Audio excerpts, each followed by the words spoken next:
Hello everyone, this side Alka Rana. तो कैसे हैं आप सब? आई होप आप सब अच्छे होंगे। तो आज के इस ब्यूटिशियन कोर्स में मैं लेकर आई हूँ आपके लिए ब्लीच की क्लास। तो आज हम जो बात करने वाले हैं वो बात करने वाले हैं ब्लीच पर। ब्लीच क्या है, ब्लीच कहाँ कहाँ पर की जाती है, इसके क्या साइड इफ़ेक्ट होते हैं या फिर इसके क्या बेनिफिट होते हैं, ब्लीच करते समय हमें किन किन चीज़ों की ज़रूरत पड़ती है, ये सारी चीज़ें आज की इस क्लास में मैं आपको क्लियर कराने वाली हूँ। तो अगर आप भी ब्यूटिशियन का कोर्स सीख रहे हैं और अपनी डायरी बना रहे हैं या फिर फाइल बना रहे हैं तो आप ये सारी चीज़ें उसमें नोट कर सकते हैं। तो आइए बात करते हैं कि ब्लीच क्या है। ब्लीच रोओं को छुपाने का एक आसान तरीका है। ब्लीचिंग से स्किन के रोओं का कलर लाइट हो जाता है। यदि रोएं कम हो और उन्हें निकालने का मन ना हो तो उन्हें हम ब्लीच करके छिपा सकते हैं। अब आपको अगली हेडिंग डालनी है ब्लीच के प्रकार, कि ब्लीच कितने प्रकार की होती है। ब्लीच दो तरह की होती है, एक क्रीम ब्लीच और एक पाउडर ब्लीच। वैसे आज के टाइम में सभी ज़्यादातर क्रीम ब्लीच का ही यूज़ करते हैं। तो आपको अगली हेडिंग डालनी है क्रीम ब्लीच। क्रीम ब्लीच सबसे ज़्यादा इस्तेमाल की जाने वाली ब्लीच है। इस ब्लीच को इस्तेमाल करना आसान होता है। इस ब्लीच में क्रीम अधिक और एक्टिवेटर कम मात्रा में लिया जाता है। यदि किसी को ब्लीच का स्ट्रॉन्ग इफेक्ट चाहिए तो हम एक्टिवेटर की मात्रा को हल्का सा बढ़ा सकते हैं।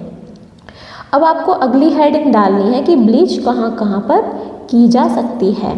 ब्लीच को हम फेस पर कर सकते हैं, हाथों पर कर सकते हैं, पैरों पर कर सकते हैं। ब्लीच को वैसे हम ज़्यादातर पूरी बॉडी पर कर सकते हैं। अब बात करते हैं ब्लीच के क्या दुष्परिणाम हैं। तो आपको अगली हेडिंग डालनी है ब्लीच के दुष्परिणाम। ब्लीच करने से स्किन पर एलर्जी होने का खतरा रहता है। लंबे समय तक ब्लीच करने से फेस पर झाइयाँ होने की संभावना रहती है।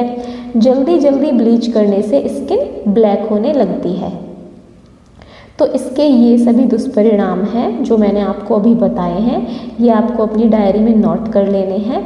और जब भी आप ब्लीच करें अपने क्लाइंट की या फिर अपने फेस पर या अपनी बॉडी पर, तो इन चीज़ों का आप ध्यान रखें अवश्य। अब आपको अगली हेडिंग डालनी है नोट। यदि स्किन बहुत ज़्यादा सेंसिटिव है, नाजुक है, तो आपको ऐसी स्किन पर ब्लीच अवॉइड करनी है। ऐसी स्किन पर आपको ब्लीच नहीं करनी है। और यदि स्किन पर घाव है या फिर कट है तो ऐसी जगह पर आपको ब्लीच नहीं लगानी है। यदि आपको ब्लीच करनी नहीं आती तो स्वयं आपको ब्लीच नहीं करनी है। किसी भी अनुभवी ब्यूटिशियन से ही आपको ब्लीच करानी चाहिए। अब आपको अगली हेडिंग डालनी है ब्लीच करते समय हमें किन किन चीज़ों की आवश्यकता पड़ती है। ब्लीच करने के लिए प्रयोग होने वाले उपकरण इस प्रकार हैं।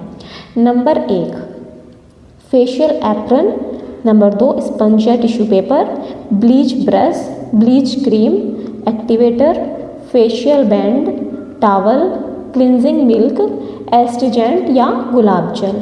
तो आपको ब्लीच करते समय आपको इन सारी चीज़ों की ज़रूरत पड़ने वाली है। अब आपको अगली हेडिंग डालनी है कि ब्लीच कैसे करें। ब्लीच करने से पहले क्लाइंट के फेस को अच्छे से आपको जांच लेना चाहिए। यदि किसी की स्किन पर बहुत सारी प्रॉब्लम्स हैं, जैसे पिंपल्स, छोटे छोटे दाने, एलर्जी, रेडनेस, रैसेस या फिर स्किन सेंसिटिव है, तो ऐसी स्किन पर हमें ब्लीच नहीं करनी है। आइए जानते हैं कि ब्लीच कैसे करें। सबसे पहले क्लाइंट की स्किन को अच्छे से जांच लें। उसके बाद स्किन को क्लिनजिंग मिल्क या क्लिनजर से अच्छे से मसाज करें। फिर उसे गीले टिश्यू पेपर से साफ़ कर दें। उसके बाद स्किन को अच्छे से सुखा लें। यदि आपके पास टिश्यू पेपर नहीं है तो आप कॉटन भी ले सकते हैं। ब्लीच लेकर उसमें एक्टिवेटर डालकर ब्लीच को अच्छे से मिलाएं। ब्लीच का चौथाई भाग एक्टिवेटर लेना है आपको और कलर के अनुसार समय देखकर ब्लीच लगाना है।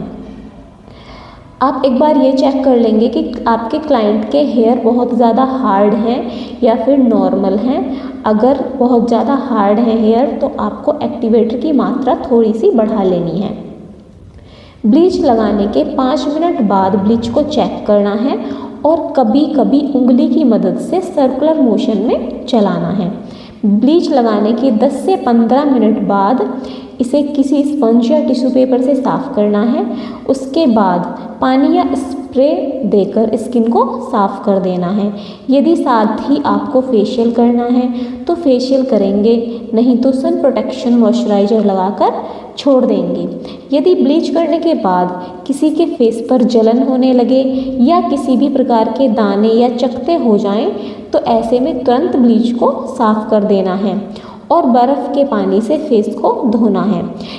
यदि फिर भी प्रॉब्लम ठीक ना हो तो एविल की गोली खिला सकते हैं। उसके बाद अगर आप चाहें तो एक बार डॉक्टर को भी दिखा सकते हैं। तो मैं यहाँ पर आपको एक चीज़ और क्लियर करा दूँ कि एक चीज़ आपको ध्यान रखनी है, ब्लीच करने से पहले आप चेहरे को अच्छे से देख लेंगे, क्लाइंट के फेस की अच्छे से जांच करेंगे कि उनकी स्किन बहुत ज़्यादा सेंसिटिव तो नहीं है या फिर किसी भी तरीके की कोई रेडनेस तो नहीं है, या अगर उनके फेस पर झाइयाँ हैं बहुत ज़्यादा, तो ऐसे में आपको ब्लीच अवॉइड करनी है। आपको क्लाइंट को सलाह देनी है, उनको मना करना है कि ऐसे स्किन पर हम ब्लीच नहीं कर सकते। तो आप हो सके तो ऐसे में आप ब्लीच अवॉइड ही करें। अगर किसी के फेस पे पिंपल्स हैं, बहुत मोटे मोटे पिंपल्स हैं या फिर दाने हैं या फिर किसी भी तरीके की एलर्जी है, तो ऐसी स्किन पर भी आपको ब्लीच अवॉइड करनी है।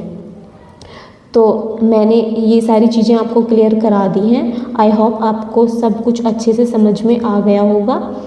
तो अगर आपको वीडियो पसंद आई हो तो प्लीज़ वीडियो को लाइक करें, शेयर करें, कमेंट करें और मेरे चैनल को सब्सक्राइब करें। Thank you.